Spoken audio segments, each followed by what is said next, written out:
身為茅山弟子，最常被問到嘅呢，就係我哋同其他道教傳統有咩唔同。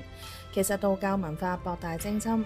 萬法歸宗，大家都追求一個道字，只係承載嘅使命同行走嘅路徑有所唔同。喺道教嘅宏大體系入邊呢，好多嘅宗派側重於清修經卷，好似社會入邊嘅心靈導師或者社工一樣，佢哋追求內丹嘅修煉同心性嘅磨練，喺清靜無為中感悟仙道，以及透過莊嚴嘅齋照超度科儀，以慈悲為懷引導眾生，讓到往生者喺經文智慧入邊放低對塵世嘅執着，尋找更好嘅歸宿，從根源化解戾氣。而茅山一脈更偏向入世應用同執行。若果將社會運作比作陰陽嘅平衡，我哋就好似維持秩序嘅執法者一樣。茅山強調法力嘅應用同護身，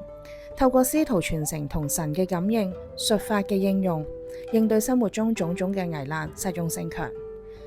喺執行上邊，當靈界同陽間出現秩序失衡嘅時候，我哋以雷厲風行嘅法度維持紀律，確保兩界互不僭越。我哋同其他道教傳統門派冇高低之分，只係功能之別。佢哋既有慈悲嘅感化，我哋都有威嚴嘅執法；